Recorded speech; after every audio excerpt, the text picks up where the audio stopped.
अरे भौजी रे भौजी।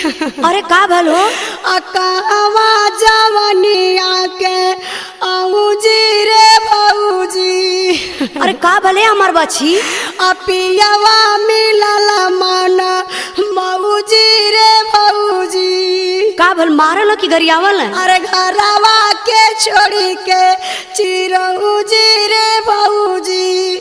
आ दूसरा के चभेला कलौजी रे भौजी।